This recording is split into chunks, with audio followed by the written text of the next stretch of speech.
El tema hoy es mantenimiento a máquinas de etapa múltiple, tipo Checkmaster. Bueno, ¿qué es lo que necesitamos para las máquinas Checkmaster?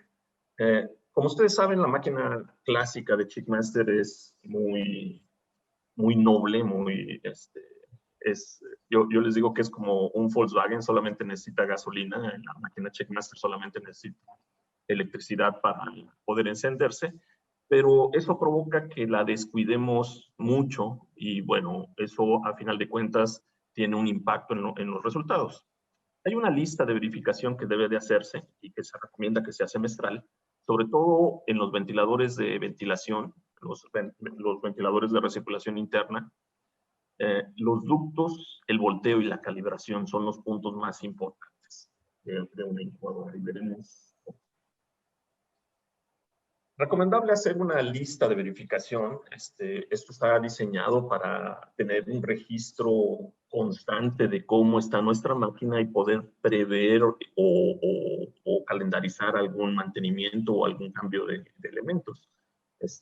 La idea es tener un mantenimiento preventivo, haciendo un chequeo rutinario y no caer en el mantenimiento reactivo, que es el que pone algo y lo tengo que cambiar en ese momento.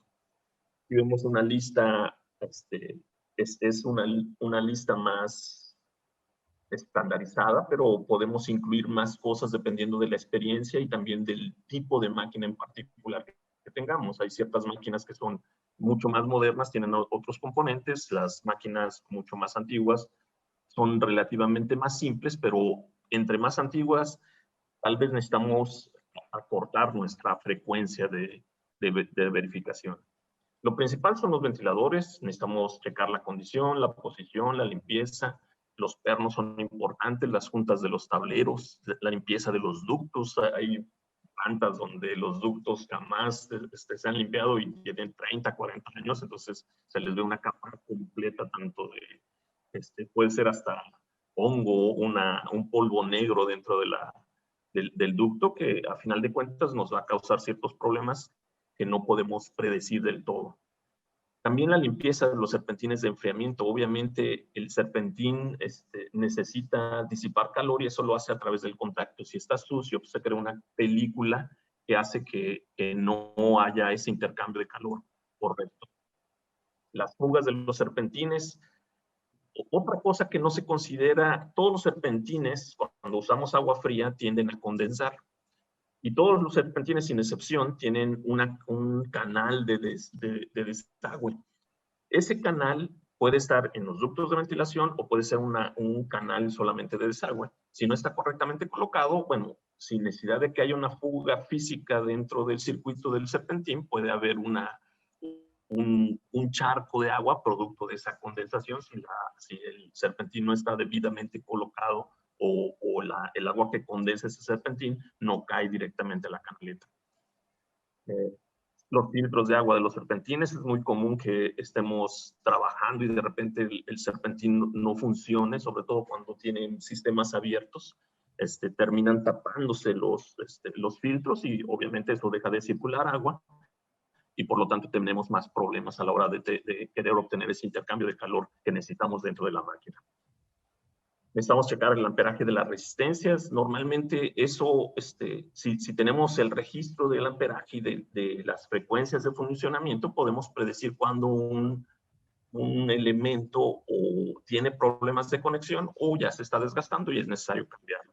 Las fugas de humedad, las juntas de las puertas, las uniones de silicona, el volteo, verificar ambos lados del volteo. Recuerden que el volteo no son 45 grados, es lo máximo que te puede dar la máquina y que sea simétrico de los dos lados. Las barras de suspensión, las cadenas.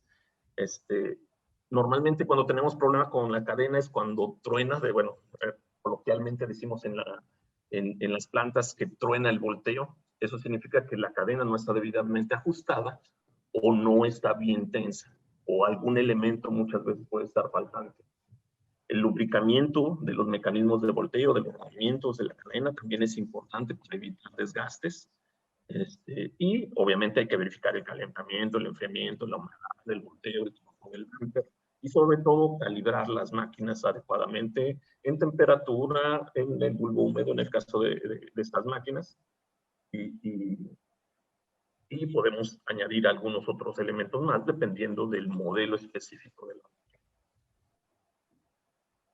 Bueno, ¿cuál es el elemento más importante dentro del cubo?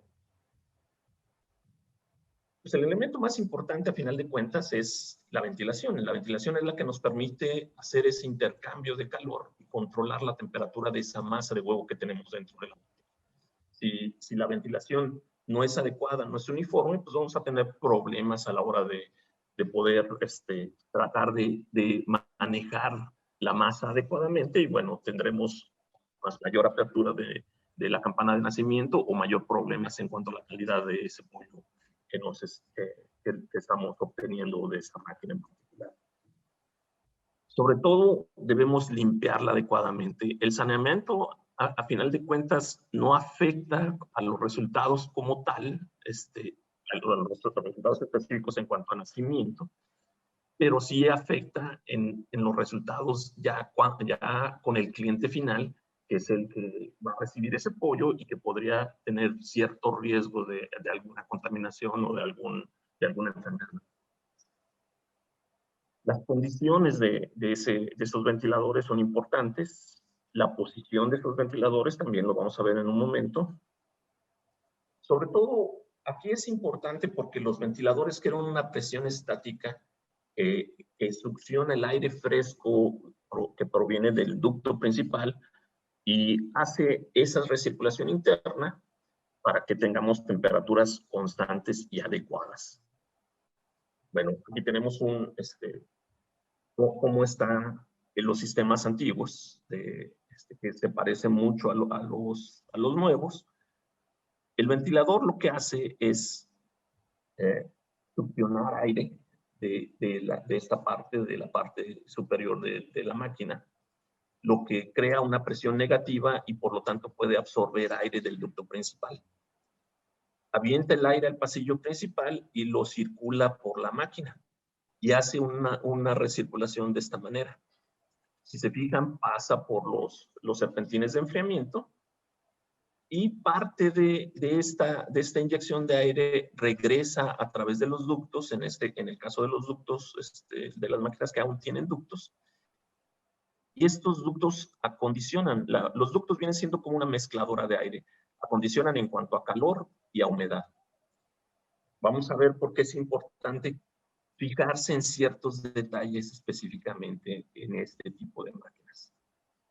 Lo primero que tenemos que ver es que las aspas estén completamente limpias, ya que si no alteramos la potencia o el empuje que tiene ese ventilador contra el flujo que está generando de aire.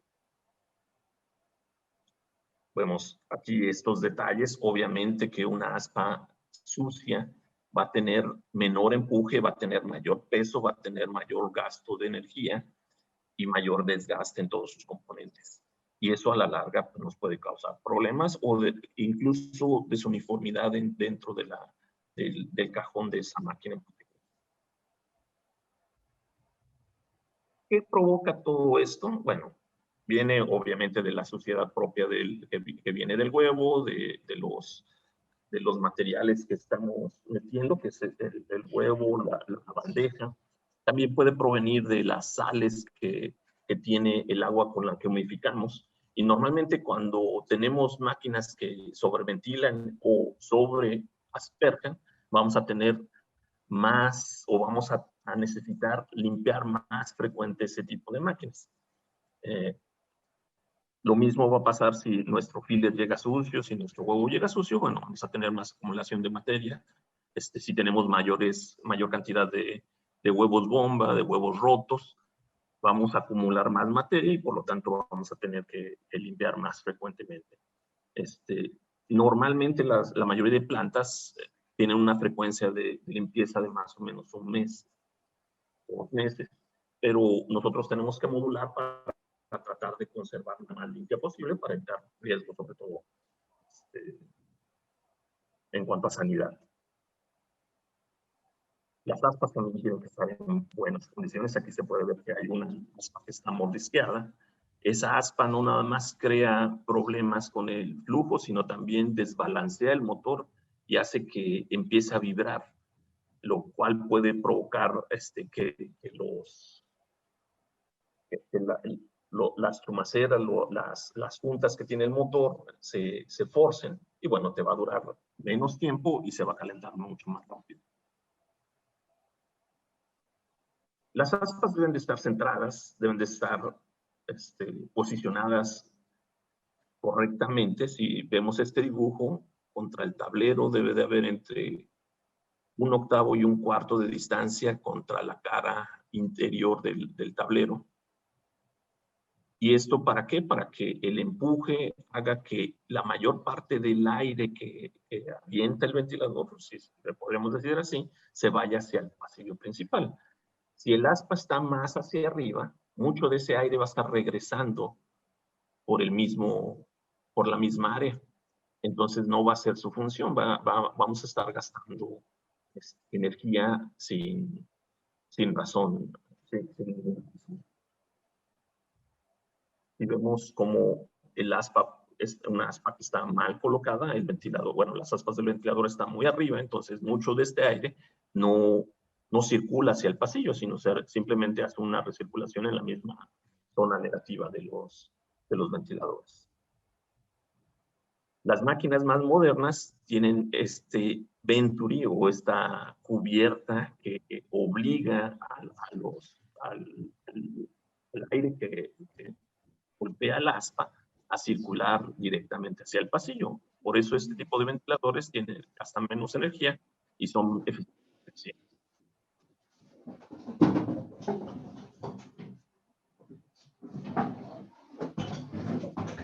¿Cuáles son las características adicionales de la aspa en mal estado? Las aspas viejas pueden aplanearse, perder el peso, perder el ángulo adecuado. Una aspa también se puede deformar. Acordémonos que esas aspas son de aluminio, entonces es muy fácil doblarlas. Sobre todo cuando no sabemos instalarlas o cuando las guardamos de una manera incorrecta, se aplastan y pueden perder el ángulo correcto. También podemos confundir, hay muchas plantas que han metido aspas de incubadoras en nacedoras y nacedoras en incubadoras, o revuelven, que es peor, revuelven aspas en la misma máquina. Tal vez el error menos problemático es que toda la máquina tuviera la misma aspa, pero es peor cuando tienen aspas diferentes. Y peor aún si manejan aspas plásticas con motores nuevos, con aspas metálicas con motores General Electric. Bueno, se vuelve un caos la máquina y es imposible modular su balanceo en cuanto a flujo de aire. Todos estos problemas obviamente provocan reducciones del movimiento de aire y sobre todo desbalanceo. O sea, no en todas las partes vamos a tener la misma cantidad o el mismo flujo de manera constante, y eso provoca diferencias en las temperaturas de esa masa de huevo, lo cual al final de cuentas nos va a provocar problemas. Cuando las condiciones son malas en el aspa en particular, que esté desbalanceada, que esté mal doblada, que estén algunas aspas con mayor ángulo que otro, bueno, lo que va a crear es una vibración, y esta vibración es excesiva, pues va a hacer que la máquina también vibre. En máquinas en máquinas con termómetros de mercurio. Sticky nipples, please. There's some more in my underwear drawer. What? She needs nipple stickers. Can I try bra? Sí. I think it's great. Is this okay though? Like I don't. Yeah, I have this too, but You gonna be Great. roasting? no. I have this, but it's really see-through, and I don't. Please, can really you turn off the, You wearing a bra, did you say? Yeah. please, can you turn off your Okay. microphone? Help her with her nipple stickers? Yeah. Bueno. When you get a chance. Well, it should Todo, be under perdón. whatever. Please. Perdón. Bueno, entonces, esto nos puede dañar sobre todo los cojinetes del motor, pero también la vibración nos puede provocar falsos contactos en las conexiones, en máquinas con controles digitales y en máquinas muy antiguas con termómetros de mercurio, puede estar provocando que el mercurio se separe.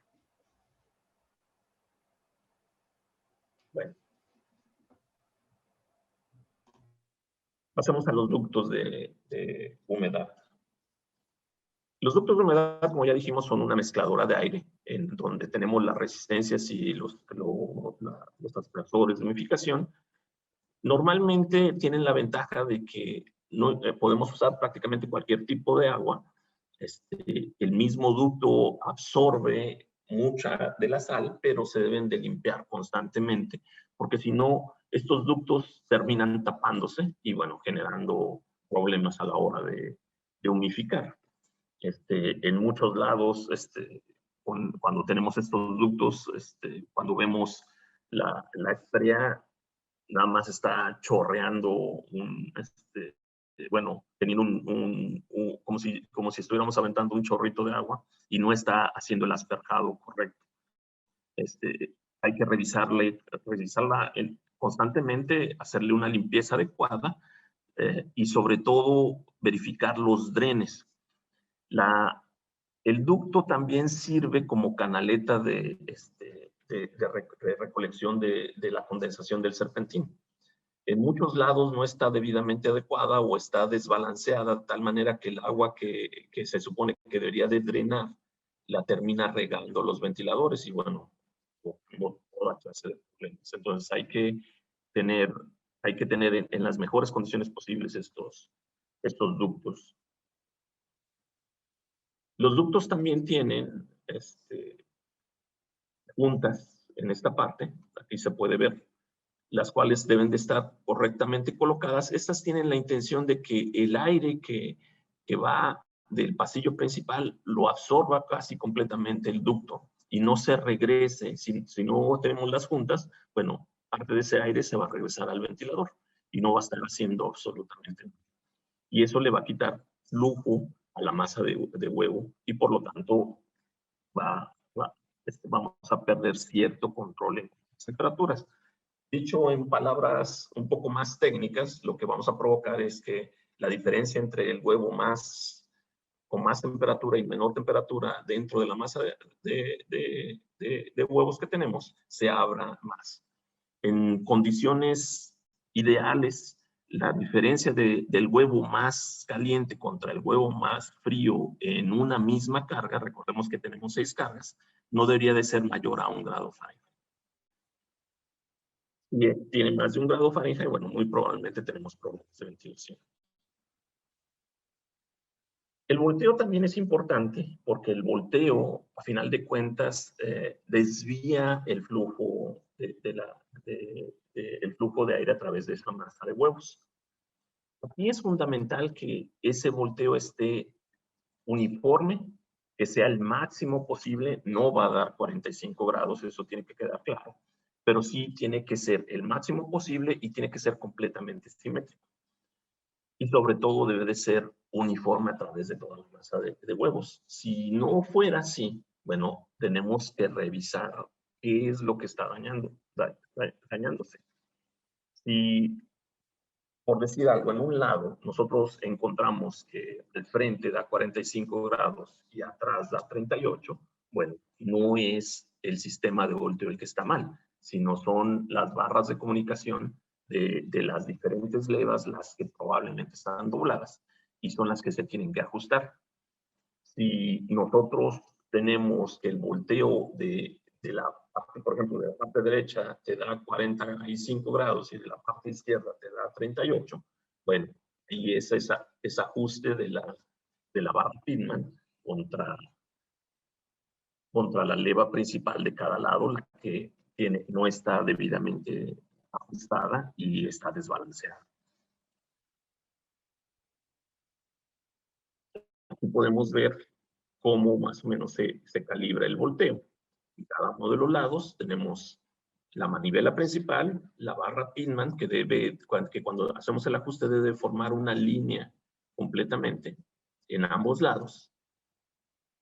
Y sobre todo, eso nos permite dar el máximo ángulo posible mecánicamente, tanto de un lado como del otro. Y necesitamos hacer que ese movimiento sea completamente simétrico, para que tengamos el mejor resultado posible. Esto se logra ajustando, bueno, ajustando los micros de volteo con la manivela que está puesta en el eje principal del eje de volteo.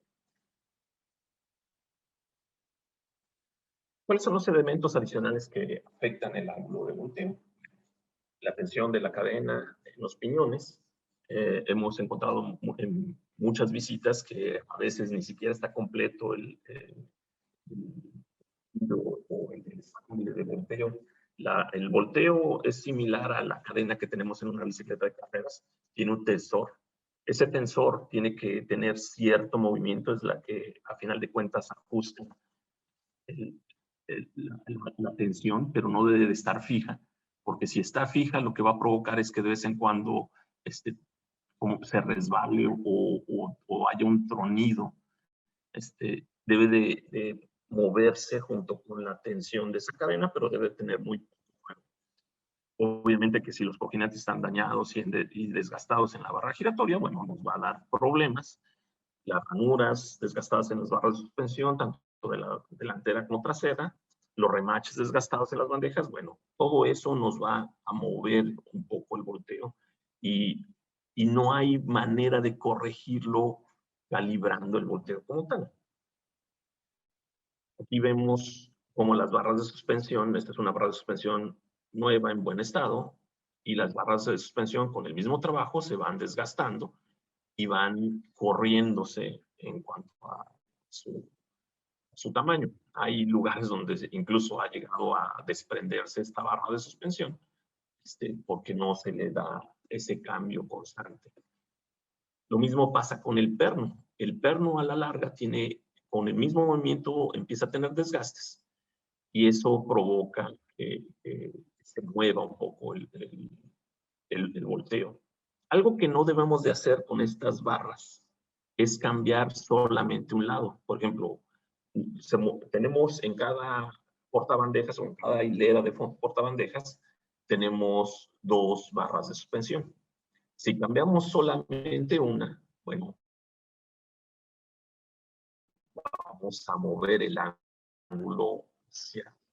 Necesitamos cambiar las 2 barras para que conservemos el mismo ángulo con el que ajustamos.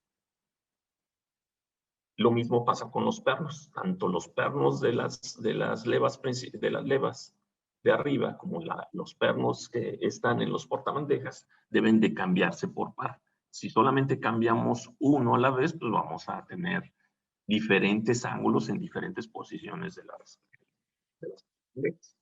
Entonces tenemos que cambiar a la par. Tenemos que ser un poco lógicos a la hora de dar mantenimiento y no nada más cambiar por cambiar solamente por desgaste o por rotura. Tenemos que pensar y cambiarlo para que no nos modifique los ajustes que tenemos en el volteo. Bueno, de ahí pasamos a otra parte importante que es la calibración. Uno de los aspectos más importantes de la incubadora son los pequeños errores que puede generar con el rápidamente. Tenemos este es el último kit de calibración, el amarillo, que es un kit de calibración inalámbrico que ya viene con su tablet, puede tener, son 2, 3 ondas de monitoreo. Y tenemos el kit tradicional, que es el maletín negro, que viene con el termómetro de mercurio, con el cual podemos calibrar con cierta regularidad. Nosotros recomendamos calibrar la máquina cada 6 meses o cuando tenemos algún cambio en segmentos de la máquina, sobre todo cuando cambiamos sensores, cuando cambiamos cables de los sensores, cuando cambiamos las entradas del PLC, el PLC mismo, algún módulo que esté dependiendo de la máquina. Por ejemplo, la máquina clásica tiene el PLC, tiene un módulo de entradas de salidas análogas y tiene un módulo el módulo RTD. Entonces, normalmente cuando nosotros cambiamos el módulo de entradas digitales, también podemos mover esa lectura del RTD, y entonces necesitamos por lo menos verificar el ajuste de esa calibración. Hay que tener en cuenta cuando, por ejemplo, el maletín más nuevo lo mandamos a recalibrar con un agente externo, hay una ligera confusión que se tiene con algunos proveedores. Necesitamos pedir que se calibre y se ajuste ese maletín. Si solamente le pedimos en algunos países, si solamente pedimos calibración, la compañía que le envía el maletín, lo único que va a hacer es verificar cuál es la desviación que tiene, y si está dentro de un estándar, te va a decir que está bien, pero no te va a mover ese ajuste, nunca te las va a dejar midiendo uniformemente. Y lo que nosotros necesitamos es que o sea, dicho en palabras de los negocios, necesitamos que certifique que está dentro de los parámetros, pero que también la uniformice o ajuste ese maletín. Entonces, sí hay que tener cuidado cuando mandamos a certificar externamente qué exactamente nos están dando nuestros proveedores de calibración. En el maletín de abajo, en el negro, lo que podemos hacer es mandar el termómetro de mercurio para certificar que esté trabajando adecuadamente, que no se haya deteriorado y que no esté midiendo una temperatura que no queremos. Pero no es recomendable mandar a calibrar el maletín, y les explico por qué. Este maletín se ve afectado mucho con variaciones de voltaje. De hecho, la recomendación es que se tenga un regulador de voltaje cuando se va a usar, y ese regulador de voltaje se use tanto cuando lo calibramos como cuando lo usamos para calibrar las máquinas. Es un maletín confiable, pero es un maletín, bueno, tiene un módulo de temperatura sencillo, que si estamos en un lugar donde el voltaje varía en parámetros muy amplios, puede mover la calibración. Nos ha tocado muchas veces donde cada vez que se calibra se tiene que mover o se tiene que ajustar la calibración, y eso es un síntoma de que algo no está bien. Normalmente cuando nosotros calibramos, nosotros deberíamos de ver una constancia en el parámetro que estamos ajustando. No deberíamos de haber brincos de más menos 1.1 grados Fahrenheit, 1.1 grados centígrados.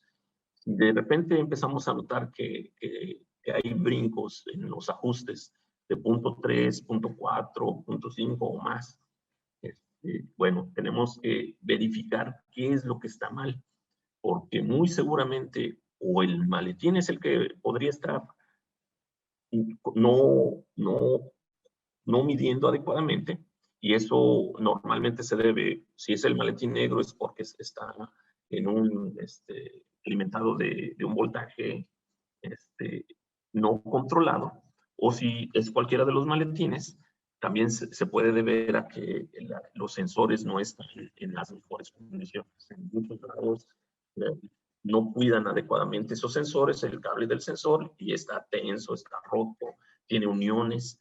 Entonces, todo eso son variables que le metemos a algo que no debería de tener variables. Entonces, hay que tener mucho cuidado con estos maletines, cuidarlos adecuadamente, cuidar que el cable no se tense, no se force, no se doble, y mucho menos se rompa y se una, para que nosotros podamos asegurarnos de que está trabajando adecuadamente. Bueno, ¿qué es lo que pasa cuando una calibración es incorrecta? Aquí podemos ver en la gráfica que para los que no tienen maestro, esta parte de azul nos indica el enfriamiento, esta parte en rojo nos indica el calentamiento. Bueno, el rojo es la zona 1, enfriamiento, calentamiento, zona 1, y en naranja, zona 2, calentamiento, zona 2, enfriamiento. Como podemos ver, bueno, y estas son las temperaturas, tanto en rojo la zona 1, en naranja la zona 2, podemos ver que la temperatura es relativamente constante y está bien. Solamente por la gráfica de temperatura podríamos decir, bueno, esta máquina está correcta, está funcionando adecuadamente, pero si nos vamos al funcionamiento de la calefacción y el enfriamiento, veremos que la zona 1 está constantemente enfriando y la zona 2 está constantemente calentando. Salvo que no tenga una carga homogénea, no hay ninguna razón para que esto suceda. Esto significa normalmente que la máquina no está debidamente calibrada. Y bueno, si ustedes entran dentro de la máquina, se darán cuenta que no es un cajón que esté físicamente separado la zona 1 de la zona 2.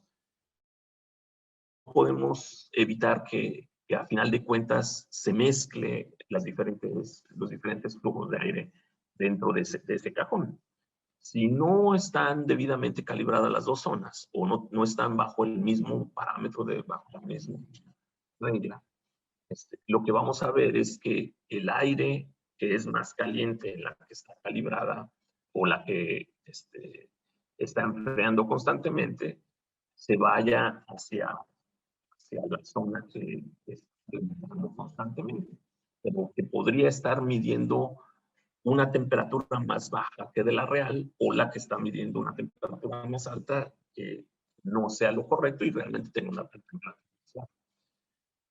Eso hace que decimos coloquialmente en las plantas, que la máquina se pelee el calentamiento y enfriamiento. Y es que tuviéramos serpentín separado.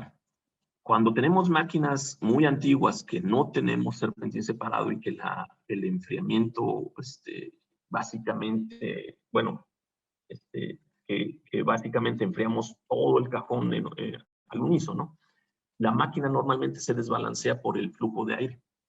Entonces es muy complicado balancearla adecuadamente cuando no tenemos serpentín separado, pero cuando tenemos serpentín separado no debiera ocurrir este fenómeno que está enfriando una zona y calentando la otra.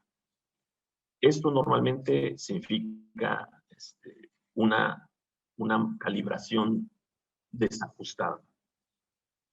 Entonces necesitamos ver por qué, por ejemplo, si tenemos pollitos húmedos, bueno, podríamos decir que la calibración es demasiado alta, lo cual significa que estamos incubando a baja temperatura.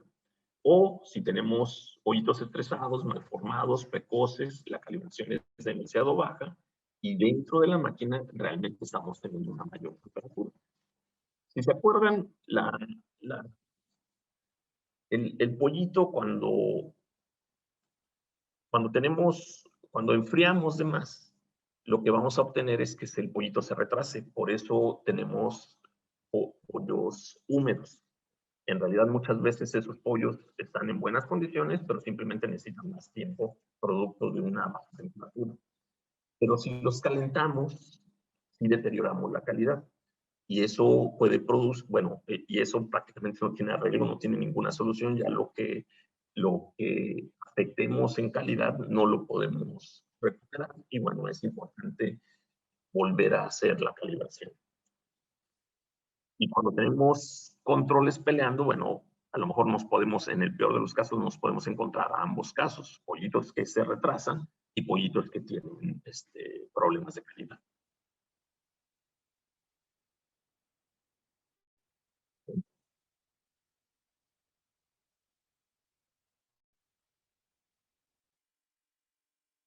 Bueno, como ya lo mencionamos, necesitamos un buen punto de referencia para calibrar el boletín. De lo contrario, producirá errores. Casi siempre nosotros recomendamos usar un baño de agua. ¿Por qué agua? Porque el agua tiene, tiene una transmisión de calor amplia y si lo ponemos dentro de un termo, de un depósito térmico, podemos hacer una uniformidad dentro de ese balde de agua, con lo cual el agua transmite calor, pero la transmisión hacia el aire es muy lenta. Entonces eso nos permite tener tiempo para poder calibrar adecuadamente y que la diferencia entre los diferentes sensores del maletín no sea menor al 0.1 grados que nosotros tenemos de ajuste. En el caso del kit inalámbrico, tenemos que estar conscientes de que la batería debe de estar por encima del 50%. Los que han bajado la última versión del Resonance se darán cuenta que si tu batería no está al 100%, simplemente no te lee no te da ninguna lectura del maletín. Y eso tiene razón. La calibración no se mueve a medida que se va descargando la batería de ese maletín y por lo tanto tengamos una referencia constante. En el caso de los maletines negros, ya lo platicamos, bueno, necesitamos tener los maletines que se alimentan con una fuente externa. Necesitamos que esa alimentación sea constante. Lo vamos a volver a repetir porque es muy importante que la calibración sea lo más adecuada posible. ¿Cuándo es recomendable la calibración? La calibración debe ocurrir después de la transferencia, desde el carga de huevo. Sobre todo, lo principal es que la máquina esté estable. No lo podemos hacer cuando la máquina está calentando mucho, por ejemplo, después de la carga, porque a final de cuentas la variación que va a tener de temperatura va a ser grande, y entonces nos puede provocar que no tengamos el ajuste correcto, sino debemos de hacer sobre todo cuando la máquina no está calentando ni enfriando, sino hay un momento en el que la máquina prácticamente, decimos en México, está navegando de muertito. O sea, no calienta ni enfría. Algo que también tenemos que considerar es que parte de las variaciones se pueden dar por la temperatura de los mismos sensores y del cable de los sensores. Entonces, es recomendable cuando hacemos la calibración que atemperemos nuestro maletín dentro de la máquina la primera vez, por lo menos dentro de, en un lapso de 30 a 60 minutos. Y ya cuando vamos cambiando de máquina en máquina, pues 10, 15 minutos o incluso menos si estamos usando el maletín, por ejemplo, en el plenum o dentro de la máquina. Bueno, ¿qué otras claves hay para un buen mantenimiento? Muy importante tener el personal de mantenimiento debidamente capacitado. Si el personal no tiene la capacitación adecuada, no conoce el equipo, no conoce de los controles, bueno, va a tener problemas a la hora de hacer el mantenimiento adecuado y sobre todo, muy importante, su herramienta. La herramienta es crucial. Recuerden que aquí en una máquina incubadora, si bien el proceso es relativamente sencillo, estamos manejando seres vivos. Y al manejar seres vivos, a medida que cuando se realiza cualquier labor de mantenimiento, a medida de que se tome más tiempo para hacer esa labor, más va a ser la afectación de la máquina. Si el personal de mantenimiento, además de estar capacitado, tiene la herramienta adecuada, bueno, los tiempos de mantenimiento se van a reducir a un mínimo y entonces la afectación va a ser mínima. Esa es la importancia de no nada más tener al personal capacitado, sino tener la herramienta adecuada para ese personal. Las hojas de verificación sirven para tener un registro y para poderse anticipar, sobre todo, a cualquier eventualidad. Dentro de esas hojas de verificación también están las gráficas que pueden ser vía el maestro, que nos van a indicar cuando empiece a haber alguna variación en el comportamiento de una máquina en particular. Eso significa que algún elemento empieza a tener problemas y puede que se dañe.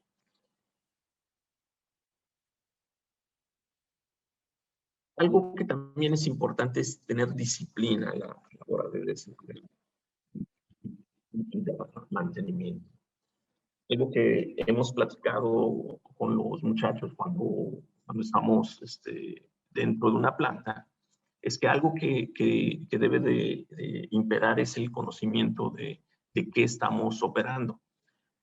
Es muy común que dentro de las plantas la gente de mantenimiento no le interese el proceso, así como a la gente del proceso no le interesa el mantenimiento. Pero el problema es que las dos cosas van juntas. Para tener un mantenimiento adecuado, es mejor que conozcamos el proceso, porque ahí en ese momento podemos poner tendríamos la posibilidad de decidir cuál es el momento más correcto o idóneo para hacer cierto mantenimiento, ciertas operaciones.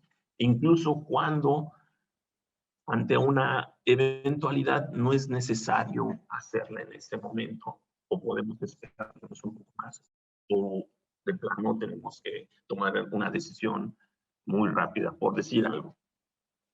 En el caso de las nacedoras, si por ejemplo la mecha la mecha se seca y ya estamos a punto de nacer, pues ya no tiene caso andar abriendo la máquina y andar punto de cosechar. La mecha, de todos modos ya vamos a tener el proceso. Otra, por ejemplo, en el caso de otro tipo de máquinas, bueno, por ejemplo, limpiar los ductos, limpiar los serpentines. ¿Cuándo es el día idóneo para hacerlo? Normalmente va a ser el día que tengamos menos cargas después de que hagamos una transferencia. ¿Por qué? Porque el pollo de la transferencia es el embrión de la transferencia es el que más está generando calor. Entonces, cuando estamos limpiando ductos, serpentines, prácticamente apagamos la máquina y tenemos que desconectar todo. Entonces, si tenemos un huevo con más producción de calor, entonces ese es el peor momento para hacer esa operación. Sin embargo, después de la transferencia removemos la carga que tiene más generación de calor y podemos estar en el mínimo. Y si recuerdan, en una semana tenemos una transferencia que se hace prácticamente al tercer día y una transferencia que tarda 4 días en volverse a hacer. Bueno, lo ideal es hacer esa limpieza o esos mantenimientos dentro de la espera más larga hacia la siguiente. Entonces, todo esto tiene que hacerse en conjunto con producción, junto con mantenimiento, para afectar lo menos posible a los resultados, que es el objetivo principal. Bueno, espero que les haya gustado esta presentación. Armando, muchas gracias. Como siempre es un gusto contar con tu conocimiento. Si quieres podemos parar el compartir pantalla para dar camino hacia preguntas y respuestas. Contamos con la presencia del doctor Kit Bramwell. En caso tal de que tengamos alguna duda en específico, él estará disponible para ayudarnos.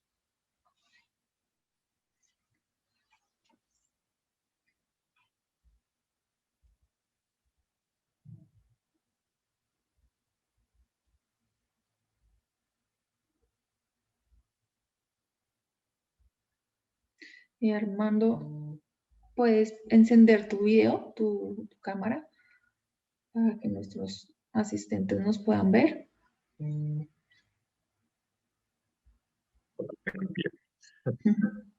Hola, Armando.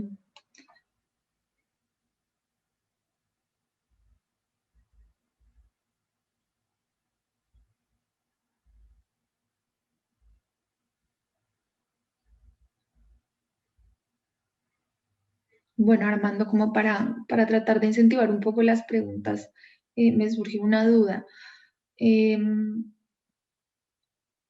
¿Cómo saber a qué apertura se debe tener las rejillas que están por encima de los ventiladores? Digamos que las ventilas o ingresos de aire.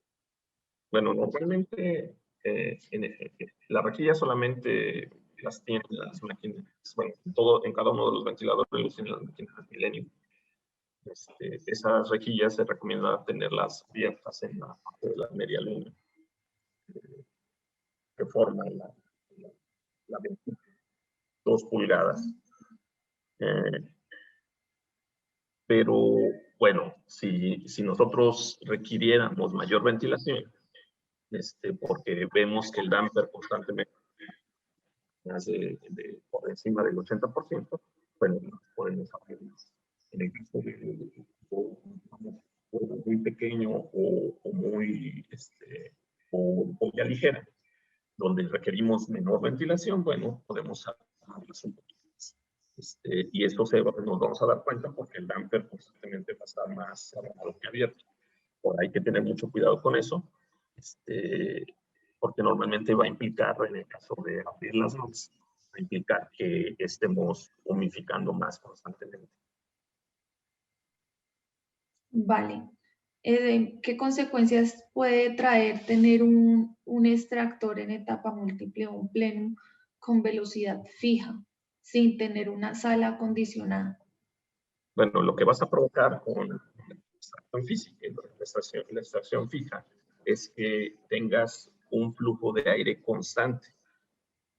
Y eso lo va a tomar normalmente de la máquina que sea. Y casi siempre, entre más abierto esté el damper, pues más fácil va a tomar ese aire de esa máquina en particular. Lo que provoca es que la desbalanceas y que esa máquina constantemente esté luchando más por calentar y humidificar en su caso. Entonces, cuando nosotros tenemos un ventilador fijo, lo que hacemos normalmente es que necesitamos unas ventilas que se abran cuando la presión del plenum se va muy alto. Entonces, nos permite modular esa presión negativa que tenemos dentro del plenum de manera mecánica. Si lo tenemos completamente cerrado, pues no va a haber de otra que el extractor va a sacar el aire de donde sea y eso lo va a sacar o de la máquina más cercana al extractor o de la máquina que tenga el más abierto.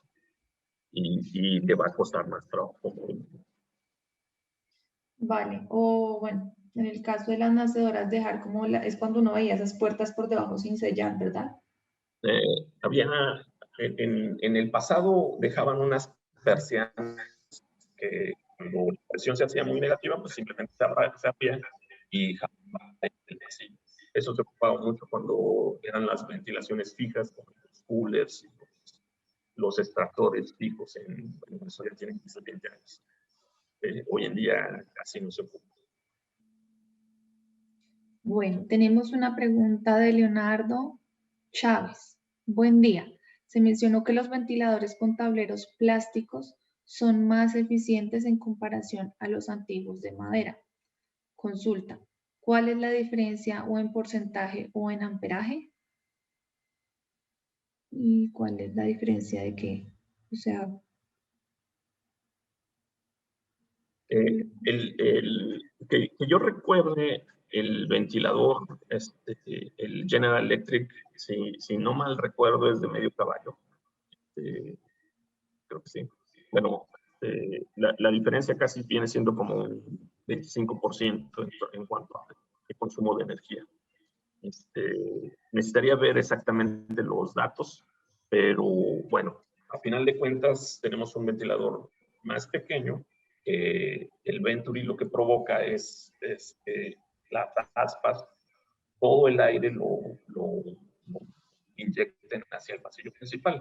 Algunas plantas incluso lo que han hecho al ver eso es, tienen motores General Electric, le hacen una especie de Venturi a los motores originales, y esto hace que el ventilador sea mucho más eficiente o tenga una mayor potencia de función sin andar cambiando los otros. ok. Tenemos otra pregunta interesante y es, ¿los termostatos de mercurio se pueden descalibrar? Bueno, en realidad se dañan y ya no sirven. Ahí no hay manera de ajustarlos. ¿Sí? Ahora, una cosa es cuando se rompen o se desgastan y otra cosa es cuando el mercurio solamente se... Ahí lo que tenemos que hacer es volver a unir el mercurio y volver a certificar que nos esté dando la lectura correcta. ¿Sí? O sea, que se separe el mercurio no es un problema como tal físicamente, sino solamente hay que unir nuevamente el mercurio. Pero cuando un termómetro deja de dar la lectura que queremos con el mercurio unido, ya no sirve. No sé si respondí a la pregunta. Sí, sí, realmente sí. Bueno, nos saluda Mama Dusek de Pondex. Por favor.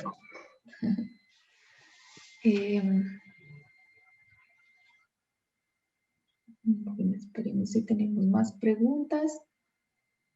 De lo contrario, pues vamos terminando la sesión del día de hoy.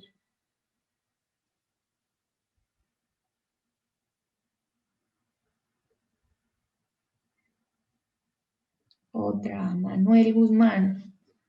En una planta con máquinas clásicas sin ambiente controlado, ¿se recomienda manejar el damper por temperatura o por humedad? ¿Podría tener problemas de calidad de pollito? Bueno, realmente el damper por temperatura se recomienda cuando no tiene cuando la ventilación es muy mala. O sea, lugares, por ejemplo, muy cálidos. También es casi imposible manejar el damper por humedad porque todo no se va a abrir por el tope. Pero en la mayoría de lugares, solamente con el agua fría funciona bien el damper por humedad. En resumen, el damper por humedad debería de utilizarse en casi todas las condiciones, siempre y cuando tengamos agua fría. ¿Entiendes? En Chile era 14 grados. Si no tenemos eso, bueno, nos tenemos que decantar más por el damper por temperatura. Y el damper por temperatura básicamente es De acuerdo, Armando. Dado caso que la planta tenga en las noches condiciones frías, pero húmedas. Normalmente ahí el damper, cuando tenemos zonas que son frías y húmedas, aún con el damper por humedad, va a tender a cerrarse, porque acuérdate que a menor temperatura el aire tiene menos concentración de agua. Entonces, el poco aire que le entra, lo suficiente pues te va a dar una humedad más baja. Contrario, por ejemplo, a lugares donde ahorita ya nos estamos embarrados aquí, pues todo el tiempo, o en el Caribe, o en la zona de Centroamérica, Colombia, Ecuador, en las zonas selváticas, casi siempre vamos a tener una temperatura alta y húmeda, que cuando ese aire entra a la máquina, se va a elevar la humedad y nos va bueno, para ellos frío es 20 grados, 22 grados dentro de la sala de incubación. Entonces, prácticamente estamos teniendo las mismas condiciones que tendríamos en el día. Vale, tenemos otra pregunta. ¿Un piso rugoso o desuniforme puede afectar la uniformidad de la ventilación y de la temperatura de la masa de huevos? En máquinas clásicas normalmente no, porque el aire, no los ventiladores, el aire tiende a hacia abajo y no llega y luego se regresa. Entonces, a lo que tengas, bueno, necesitaríamos tener el piso más arriba de la masa de huevos para que tenga un problema como tal. Es un problema en máquinas de tapa única. En máquinas clásicas, el piso realmente no es tanto problema. El problema es que no se puede limpiar adecuadamente y va a tener más, todos la suciedad que se genera por el mismo proceso de incubación, bueno, nos va a dificultar más su limpieza y por lo tanto vamos a tardar más en limpiarlo, pero de ahí en fuera físicamente no tiene ningún problema en cuanto a flujo de aire. Vale, tenemos una pregunta de Mamá. Estamos teniendo episodios de pollitos con retraso y a veces necesitan más tiempo de incubación. A ver si nos podrían orientar porque están comprobadas las calibraciones, pero aún no hemos dado con el problema. Aquí a veces hay que ver también toda la red en frío. La pregunta sería, ¿es todo el pollo, es ciertos lotes en particular o son ciertas máquinas en particular? ¿Sí? O sea, hay que discriminar cuál es el problema en sí, poder dar un diagnóstico de qué es lo que podría ser. Obviamente, al haber un retraso, hay más frío en ese pollo en particular. Entonces, hay que ver si es todo el nacimiento, solamente unas máquinas en particular o un lote en particular. Ahora, hay lotes que por la misma naturaleza de que son pequeños o son muy viejos con baja fertilidad, que se van a retrasar un poco más, sobre todo en cierto tipo de máquinas. Pero si todo se está retrasando, bueno, ahí podría ser un problema de ventilación, podría ser un problema de agua, o sea, podría ser algo que afecta a la planta completa. Por eso es necesario tener más datos. Obviamente hay una temperatura baja, pero la pregunta es, ¿en todo? Vale, sí, si quieres, Mamá, nos puedes enviar un correo o podemos escribirte luego y revisamos con las condiciones de ellos qué puede ser. Leonardo Chávez nos pregunta, ¿cuál sistema de calefacción es más recomendable por ductos o resistencias individuales? ¿Cuál es la diferencia en consumo energético? En realidad no hay diferencia en consumo energético. Básicamente va a depender la cantidad de aire que calientes de la cantidad de masa que tengas y de tu intercambio de calor. Obviamente que con controles nuevos, controles digitales, Genesis 4, Gemeric 3, Gemeric 3, Gemeric 2 incluso, al poder controlar el damping por humedad y que no esté funcionando a la vez el damping con el enfriamiento y la calefacción, vas a tener un poquito menos de gasto de energía con los mismos componentes. Aquí el problema de los ductos es que necesitan limpieza constante. Y bueno, básicamente ese es el problema y que reducen, el mismo ducto crea una oposición al flujo de aire y entonces reduce la potencia del mismo ventilador. Esa es una de las razones también por las que los ventiladores antiguos son más potentes que los ventiladores nuevos. Vale, la independencia de zonas, ¿verdad? Entre el ducto y las resistencias. El ducto tiene bueno, el ventilador tiene que romper la resistencia o la obstrucción que hace el ducto y a la vez tiene que tener un poco más de flujo para hacer que el ducto es una mezcladora, entonces hay cierto aire que no pasa por los huevos, sino que pasa al ducto y se regresa y va a los ventiladores nuevamente. Entonces, esa es una de las razones por las que los motores antiguos son más potentes que los motores nuevos. Y realmente la máquina gasta más energía con esos motores, pero es producto del mismo sistema. Pero no es la resistencia la que se gasta más, sino en realidad es el motor que requiere más flujo. Vale, interesante. Bueno, Omar Rodríguez, corrientes de aire directas hacia el bulbo húmedo. ¿Ocasiona lecturas de humedad erróneas? ¿Cómo corregir y obtener una lectura más precisa? Bueno, tu sensor de bulbo húmedo no debería de estar en un lugar donde tiene el flujo directo del exterior.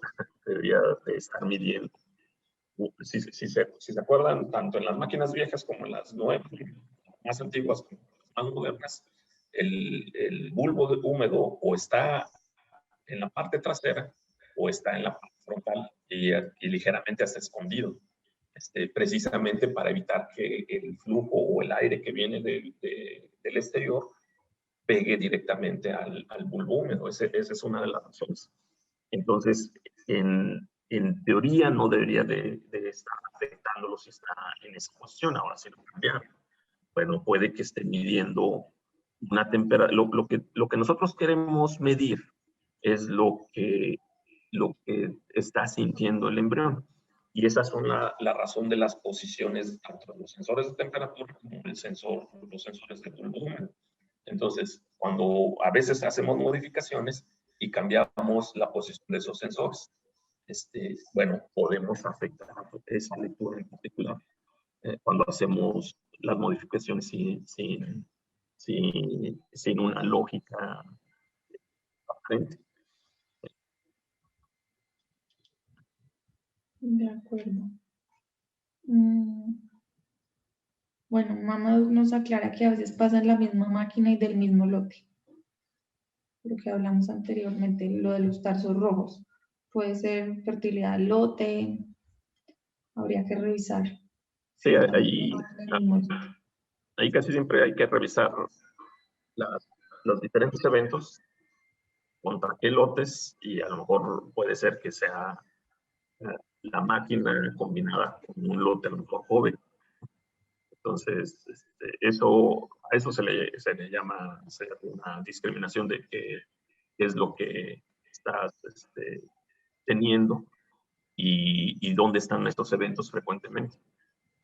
Y ahí es donde podremos encontrar qué ajustes se necesitan en particular, o si alguna máquina en particular necesita una revisión.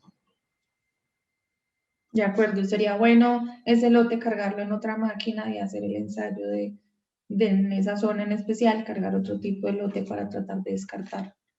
Sí, o ver los registros de cuándo, en qué máquinas se vieron estos eventos en particular, no nada más un evento, sino todos los demás que vienen hacia atrás. De acuerdo. Para certificar si es un lote el que constantemente hace eso, o una máquina la que constantemente tiene ese tipo de eventos sin importar el lote que tenga. De acuerdo. Armando, muchas gracias por tu tiempo. Sabemos que estás en campo, entonces gracias por tu tiempo, por la presentación. De verdad que siempre se aprende bastante. Gracias a todos los participantes por su tiempo también y por haber estado con nosotros. Recuerden que la presentación ha sido